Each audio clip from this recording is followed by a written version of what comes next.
reason I've jumped back to Gravity's Rainbow by Thomas Pynchon, you'll see in a moment. It's to do with the Houthi missile strike on Riyadh.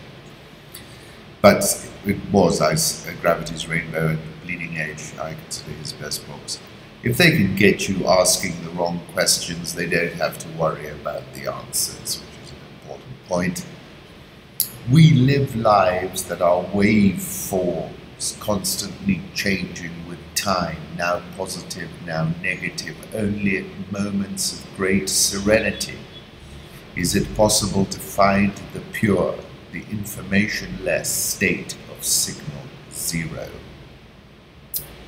And one of my favorite poems is this: I dream that I have found us both again, with spring so many strangers' lives away, and we so free out walking by the sea, with someone else's paper words to say. They took us at the gates of green return, too lost by then to stop, and asks them why do children meet again? Does any trace remain along the superhighways of July? And my final quote from Pynchon: temporal bandwidth is the width of your present, your now. It is the familiar considered as a dependent variable. The more you dwell in the past and in the future, the thicker your bandwidth, the more solid your persona, but the narrower your sense of now.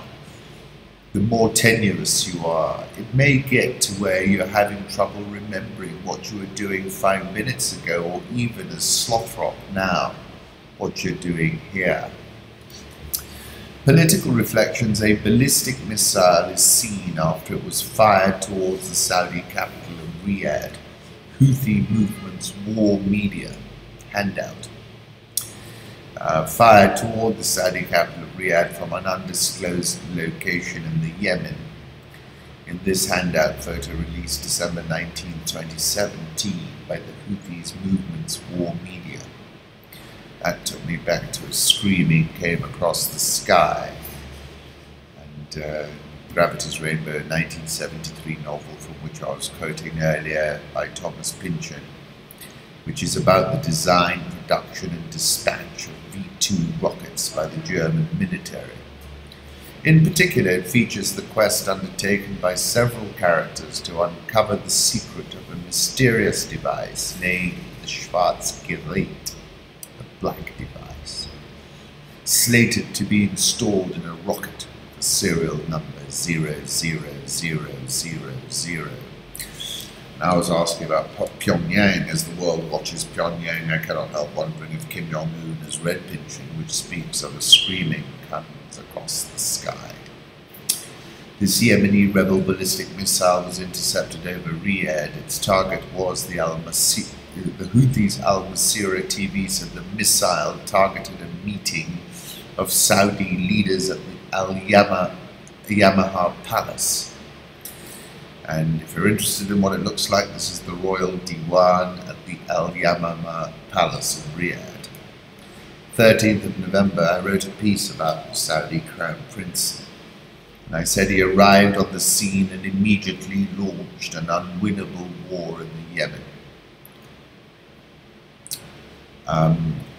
The President Assad, with his Russian, Iranian and Lebanese allies, resisted the regime changes in Syria. IS, which was a Sunni and Saudi blade, has been eviscerated.